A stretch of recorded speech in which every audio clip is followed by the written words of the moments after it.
오늘 준비한 영상은 서로에게 불만이 많은 어느 노부부의 사연과 당연히 정시에 출발해야 하는 고속버스에 불만이 많은 사람들의 이야기입니다. 한번 함께 보시겠습니다.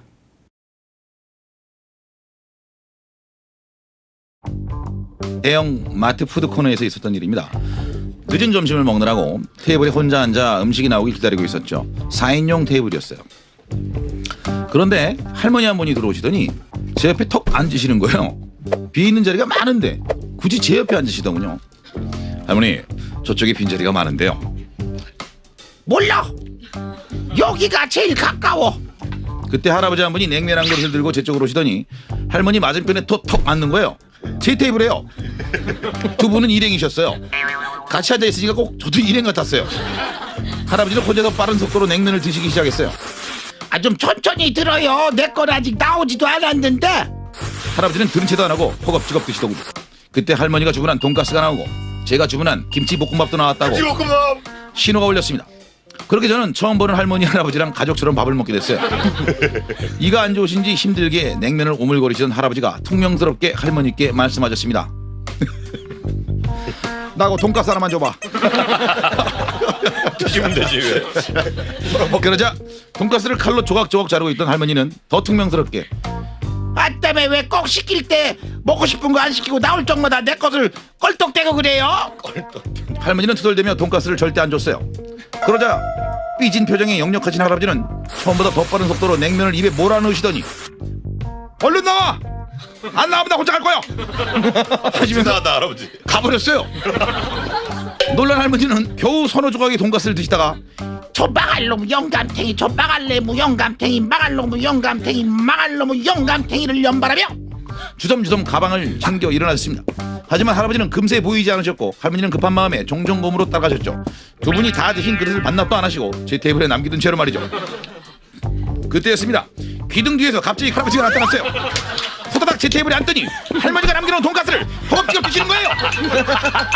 막말로 막말고 하나만 달라니까 맛있는 거 혼자 지 혼자 다쳐먹고 말이야. 저만치 아시던 할머니는 두리번거시다가 테이블에 앉아 계신 할아버지를 발견하셨고 이런 돼지 같은 할아버지. 화가 나신지 그대로 막 나가버렸어요. 할아버지는 돈가스를 먹으며 차 열쇠가 여기 있는데 차 열쇠가 여기 있는데 혼자 가봤자 날만도 없지 중얼거리면서 남은 돈가스를 끝까지 다 드시더니 그대로 또 그릇을 남겨둔 채 사라지셨습니다. 제 테이블에요. 저는 조용히 김치볶음밥을 먹고 두 분이 놓고 가신 돈가스랑 냉면 그릇을 치웠습니다. 고속버스가 왜 정시에 출발하냐는 민원에 맞서 고속버스 회사들이 올린 공지문이 화제입니다.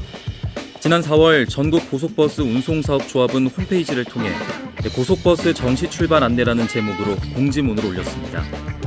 그 안에는 최근 고속버스가 정시 출발한 이후 승차장에 도착하여 버스를 탑승하지 못했다는 민원이 다수 접수되고 있다는 다소 황당한 내용이 담겼는데요.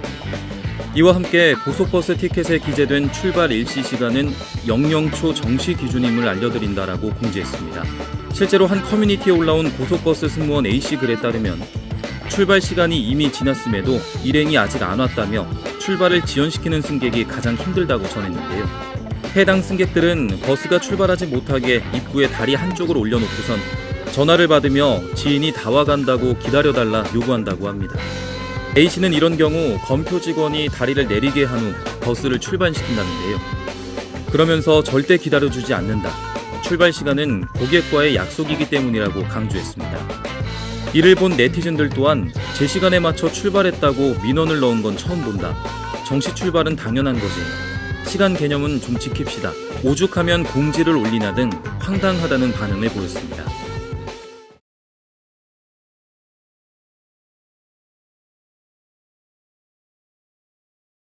아니 대체 왜 이러는 겁니까? 왜 이렇게 불만이 많고 스스로 불만을 만들며 사는 것입니까? 여러분, 진정한 감사는 깊은 깨달음에서 출발합니다.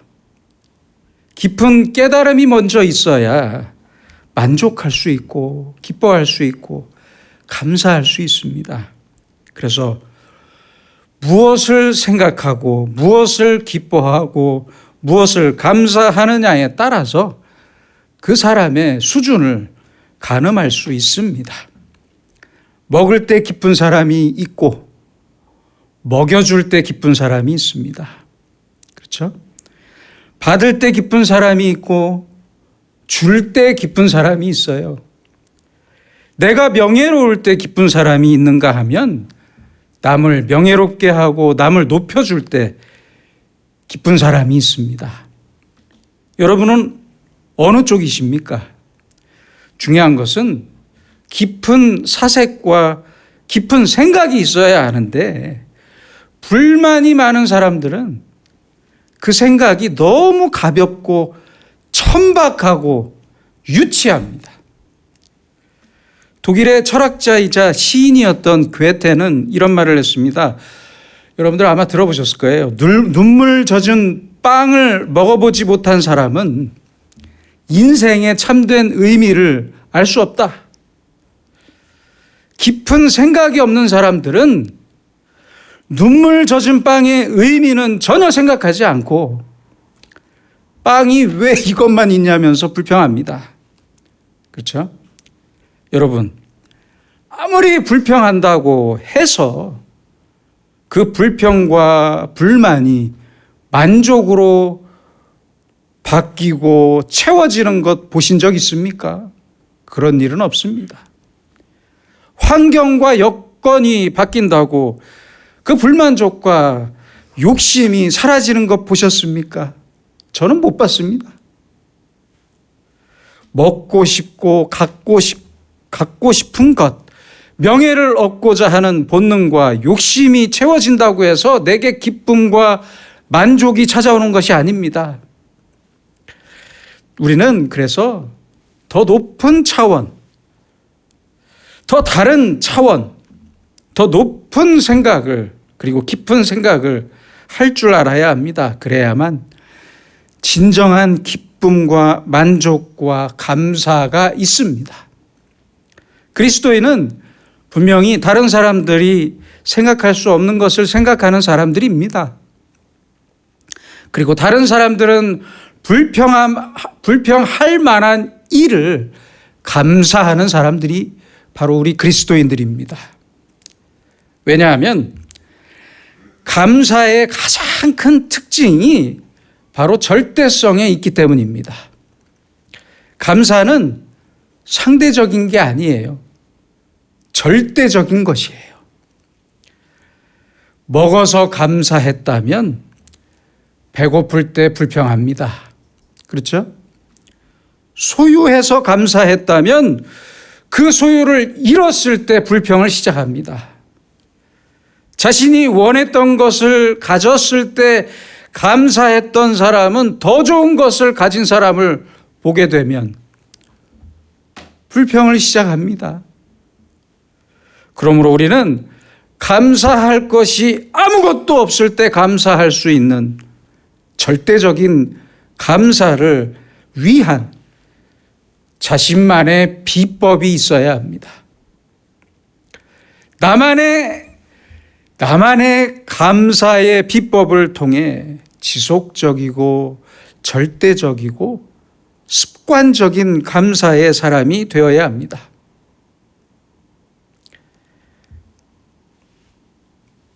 여러분들 잘 아시는 분이죠? 미국에서 미국에서 사생아로 태어나서 9살에 사촌 오빠에게 성폭행을 당했고 14살에 미혼모가 되어서 어렵게 출산한 아들을 2주 만에 잃었습니다. 그러나 그녀는 세상에서 가장 영향력 있는 여성이 되었습니다. 바로 오프라 윈프리입니다. 그녀는 말합니다. 감사합니다. 나는 진실로 복받은 사람입니다. 이 말을 하지 않은 날이 단 하루도 없었습니다.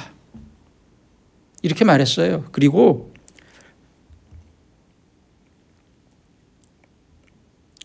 그리고 보시는 사진은 오프라 윈프리가 매일매일 기록했던 감사 일기장이고요. 감사 일기를 쓰면서부터 인생의 가장 소중한 것이 무엇인지를 알 수 있게 되었다고 말합니다. 6.25 때 피난 내려온 어느 장로님은 자기가 짊어졌던 낡은 가방을 방에 걸어놓고 힘든 일이 있을 때마다, 그리고 불평이 생기거나 원망이 생길 때마다 그 가방을 쳐다보면서 다시 감사했다고 합니다. 왜냐하면 그 가방이 날아오는 총알로부터 자기를 지켜줬다고 합니다. 그 일을 생각하면서 하나님께서 날 이렇게 살려주셨는데 내가 이 작은 일로 불평하면 천벌을 받지. 항상 이렇게 생각하면서 어려운 일이 있어도 감사했다고 합니다. 그렇게 감사하면 또 감사할 일이 생겼다고 합니다. 범사에 감사하라. 사도 바울은 자신의 이 말처럼 매를 맞을 때도 감사했고 풍랑 속에서도 감사했고 감옥에 갇혔을 때도 감사했습니다. 모든 형편에서 감사했던 바울은 분명히 그만의 자기만의 비결이 있었습니다.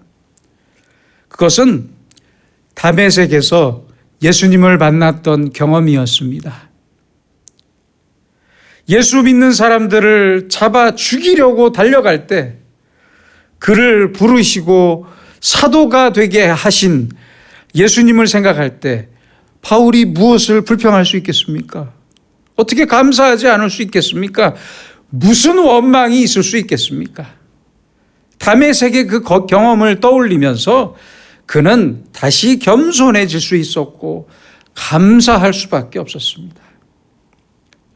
여러분, 불평과 원망을 극복하고 감사할 수 있는 여러분만의 비결은 무엇입니까? 그 비결이 있어야 합니다. 우리에게는 나만의 감사의 비법과 비결이 있어야 해요. 오늘 본문인 시편 103편은 한 신앙인으로서 다윗의 감사 찬송이며 그가 노년이 되어서 자기의 일생을 돌아보면서 하나님께 깊이 감사하는 찬송시입니다. 내 영혼아 여호와를 송축하라. 내 속에 있는 것들아 다 그의 거룩한 이름을 송축하라. 다윗은 자기 자신에게 명령하고 있습니다. 감사의 찬양을 드릴 것을 명령하면서 감사하고 있습니다. 찬양을 부르고 있어요. 이 찬송시의 가장 근본적인 의미와 감사에 대한 다윗만의 비결은 세 가지로 생각해 볼 수 있습니다. 첫째로 다윗은 자신이 용서받은 것을 감사하고 있습니다. 3절입니다. 내 모든 죄악을 사하시며 다윗은 나의 모든 죄악을 사해 주신 하나님 감사합니다라며 감사하고 있습니다. 그렇습니다. 내 죄를 용서하신 하나님, 바로 이것이 감사의 시작이고 첫걸음입니다. 내 지성, 내 머리가 알든지 말든지 내 양심과 내 영혼은 내 죄를 알고 있습니다. 잊지 마세요. 사람에게 있어 가장 근본적이고 궁극적이고 실존적인 관심은 바로 그래서 죄의 문제입니다. 그래서 자기의 죄를 한 번도 고민해 보지 못한 사람은 사람이라고 할 수 없습니다. 그게 어떻게 사람입니까?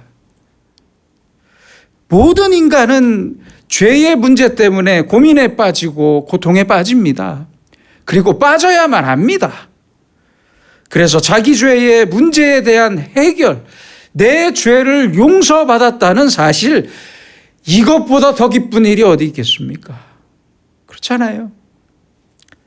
이보다 더 기쁜 일은 없어요. 용서받지 못한 자의 재물은 그래서 결코 복이라고 할 수 없습니다. 그게 어떻게 복입니까? 용서받지 못한 자의 출세와 성공도 그리고 그의 명예도 절대 복이라고 할 수 없습니다. 복이 아닙니다. 왜요? 그 재물과 그의 성공이 자기의 죄를 합리화하는 구실이 되고 더 깊은 죄에 빠지게 만들기 때문입니다. 오직 하나님에게 나의 죄를 용서받고 죄의 문제와 고통으로부터 완전히 자유한 사람이 누리는 그 재물이 복이고 그의 명예가 복이고 그의 성공과 그의 건강이 복이 됩니다.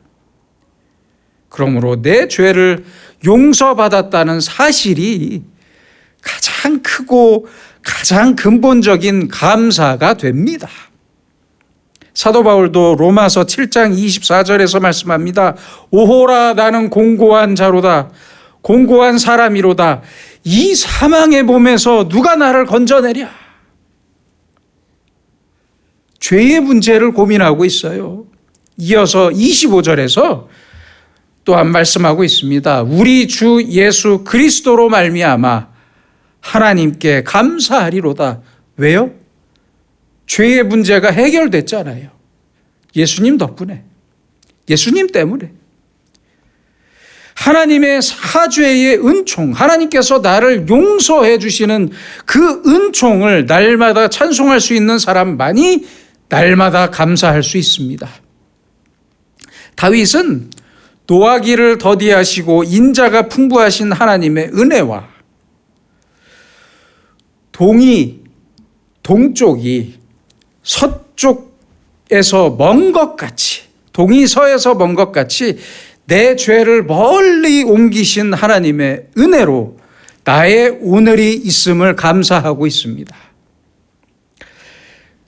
그렇잖아요. 생각해 보세요. 다윗은 간음을 저질렀던 사람이에요. 밧세바와 간음을 저질렀고 거기에서 그치는 정도가 아니라 그 밧세바의 남편이었던 우리아를 죽였습니다. 살인을 저질렀어요. 큰 죄를 저질렀던 죄인이었습니다. 그는 자신의 침상을 적실 정도로 울면서 하나님 앞에 겸손히 회개했습니다. 그리고 하나님께서는 다윗의 그 진심을 알아주셨고 다윗을 용서하셨습니다. 뭐 조건부로 용서하신 게 아니에요. 완전히 깨끗하게 용서하셨습니다. 그리고 솔로몬을 주셨고 왕위를 계승하게 하셨습니다. 그래서 다윗은 큰 기쁨으로 오늘 1절의 말씀을 1절의 시를 지었던 것입니다. 내 영혼아 여호와를 송축하라. 그의 모든 은택을 잊지 말지어다. 이렇게 하나님께 깊은 감사를 드렸던 것입니다. 실화입니다.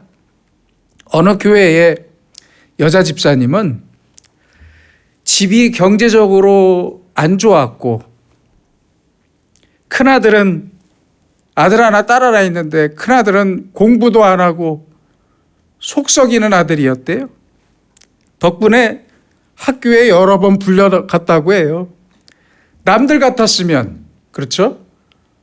내가 너 때문에 못 산다. 내가 당신 때문에 못 살아.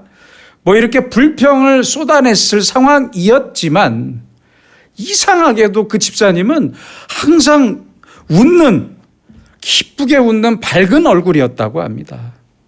그래서 목사님이 평소에 좀 궁금해 하셨는데 어느 날 그 집사님이 목사님에게 찾아와서 이런저런 상담을 하던 중에 자기의 비밀을 솔직하게 말하더랍니다. 목사님, 저는 젊었을 때 술집에서 일했던 적이 있습니다. 그래서 사는 게 너무 힘들어서 자살을 시도했는데 지금의 남편이 저를 구해 주었고 저를 다시 살 수 있게 해 주었고 결혼까지 할 수 있었습니다. 하나님께서 저를 용서하셨고 착한 남편도 주셨고 예쁜 아들과 딸도 주셨습니다. 이런 하나님의 은혜 앞에 제가 누구를 원망하고 무엇을 불평할 수 있겠습니까? 하나님, 남편과 하나님께 늘 고맙고 감사한 마음뿐입니다. 여러분, 솔직하고 겸손한 회개가 감사를 만듭니다. 감사가 없다면 그래서 교만한 사람입니다. 감사가 없다면 자기의 의를 앞세우는 위선자이고 찬송이 없다면 깊은 회개가 무엇인지 모르는 사람입니다. 회개하지 않는 사람입니다. 진정한 찬송과 기쁨과 감사는 겸손히 회개하는 사람에게만 주어지는 복입니다. 복이에요. 그러므로 하나님께서 나를 용서하셨다는 기쁨이 바로 그 기쁨이 범사에 감사할 수 있는 시작이 되는 것입니다. 둘째로 다윗은 건강을 감사하고 있습니다. 3절입니다. 내 모든 병을 고치시며. 몸이 조금 불편하더라도 오늘 이렇게 교회에 나와서 예배 드릴 수 있다는 사실이 우리에게는 가장 큰 은혜이고 복입니다. 그렇잖아요. 요새 같은 세상 얼마나 오염이 많고 공해가 많습니까? 이런 상황에서 이만큼 건강하게 살고 무엇을 믿고 먹어야 할지도 모르는 고민해야 하는 현실 속에서도 이렇게 멀쩡하게 살 수 있고 지금 이렇게 나와서 예배 드릴 수 있으니 얼마나 감사한 일입니까? 또한 건강을 감사한다는 이 말씀의 의미는, 더 깊은 의미는 평범한 일상을 감사한다는 의미입니다. 생각해 보세요. 건강할 때는 아주 평범할 때라서 그 평범함을 유지해주는 나의 건강이 얼마나 소중한지 모릅니다. 그렇잖아요? 아파서 병원에 한번 입원해 봐야 건강이 얼마나 고마운지를 알죠. 큰 병에 걸리고 나서야 평범했던 지난날을 유지해준 나의 건강이 얼마나 소중했는지 그때서야 알게 됩니다. 여러분, 병들고 나서 건강할 때 평범한 일상의 날들에 내가 감사하지 못했던 것을 후회하는 것보다 건강할 때 바로 지금 이 평범한 시간에 감사하는 것이 훨씬 더 낫지 않겠습니까? 그렇잖아요? 건강하기 때문에 가능할 수 있었던 하루하루의 시간을 감사합시다. 매일을 감사합시다. 나의 일상을 감사합시다. 무슨 엄청난 일이나 굉장한 경험이 있어야만 감사하는 1차원적인 생각을 이제 좀 버리고 아무 일 없이 사는 것, 아주 무사하고 평범하게 사는 일상을 살 수 있다는 이 사실을 감사합시다. 나의 일상을 살게 하시는 하나님의 놀라우신 능력을 감사합시다. 그것을 더 소중히 여기면서 더 크게 감사해야 합니다. 끝으로 다윗은 소원을 만족하게 하신 하나님께 감사하고 있습니다. 5절입니다. 좋은 것으로 내 소원을 만족하게 하사. 어느 신학자는 세상을 떠나기 직전에, 죽기 직전에 이런 감사의 기도를 드렸습니다. 하나님 감사합니다. 주님께서는 제가 원치 않는 길로 나를 이끄셨고 내가 구하지 않은 길로 가게 하셔서 하나님의 뜻을 이루셨습니다. 참 놀라운 고백입니다. 여러분, 지금까지의 모든 일이 나의 부끄럽고 시시한 소원대로만 이루어졌다면 지금의 내 모습은 어떤 모습이었겠습니까? 한번 생각해 보세요. 하지만 하나님께서는 나의 잘못된 소원을 전혀 탓하지 않으시고 하나님의 뜻이라는 큰 물줄기 속에 나의 부끄러운 소원을 희석하시고 내게 지혜를 주셨습니다. 시간이 지나서 뒤돌아보면 하나님의 지혜와 하나님의 인도하심으로 우리의 소원을 만족하게 하신 은혜가 얼마나 크고 감사한지 모릅니다. 그렇잖아요. 어떤 때는 내가 미처 구하지 못한 것까지 하나님께서는 챙겨주세요. 다 챙겨주세요. 내가 은혜를 모를 때 은혜를 주시고 내 노력과 수고보다 더 크게 주시고 결국에는 내 소원을 아름답게 만족시켜 주시는, 내 소원을 하나님의 소원으로 만드시는 하나님, 그 하나님은 아주 참 좋으신 하나님입니다. 서울에 세브란스 병원이 있죠. 신촌에 그 연세대 세브란스 병원이 있는데요. 그 병원에 이런 기도문이 적혀 있다고 합니다. 제가 읽어드리겠습니다. 하나님, 때때로 병들게 하심을 감사합니다. 인간의 약함을 깨닫게 해주시기 때문입니다. 고독하고 외로운 것도 감사합니다. 그것은 하나님과 가까워지는 기회가 되기 때문입니다.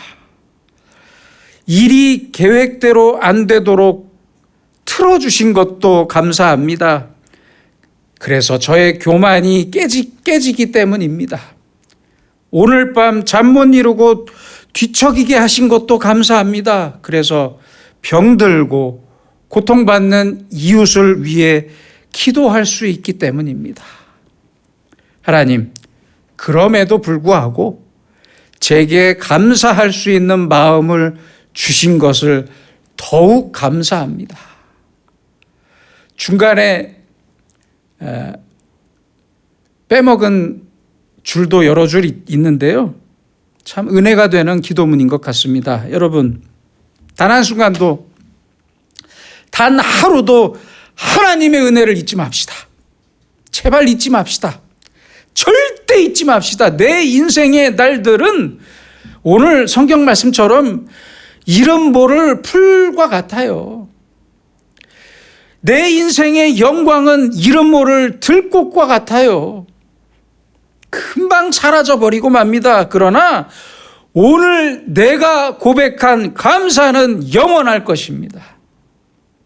내가 죽어도 그 감사는 하나님 가슴 한켠에 남아있을 것입니다.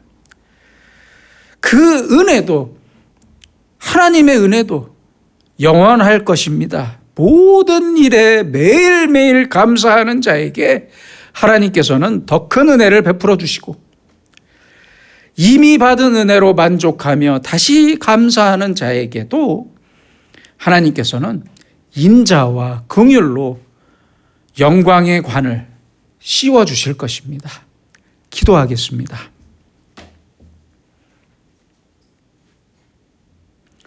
자비하신 아버지 하나님, 죄악에 허덕이는 우리지만 주님 앞에서 눈물로 회개하는 사람들을 주님께서 용서하시고 평범한 일상을 성실하게 살아가도록 건강하게 하시고 부끄러운 우리의 소망에 주님의 은총을 내려주시니 이 은혜를 진심으로 감사합니다. 이제 이 땅에서 남은 시간을 하나님께 감사만 하며 살고 싶습니다. 입으로만 감사하는 우리가 아니라 마음과 뜻과 정성을 다해 하나님께 늘 감사하면서 받은 은혜의 기쁨과 감사로 또한 행동으로 보답하는 우리가 되게 하여 주시옵소서. 예수님의 이름으로 기도드립니다. 아멘.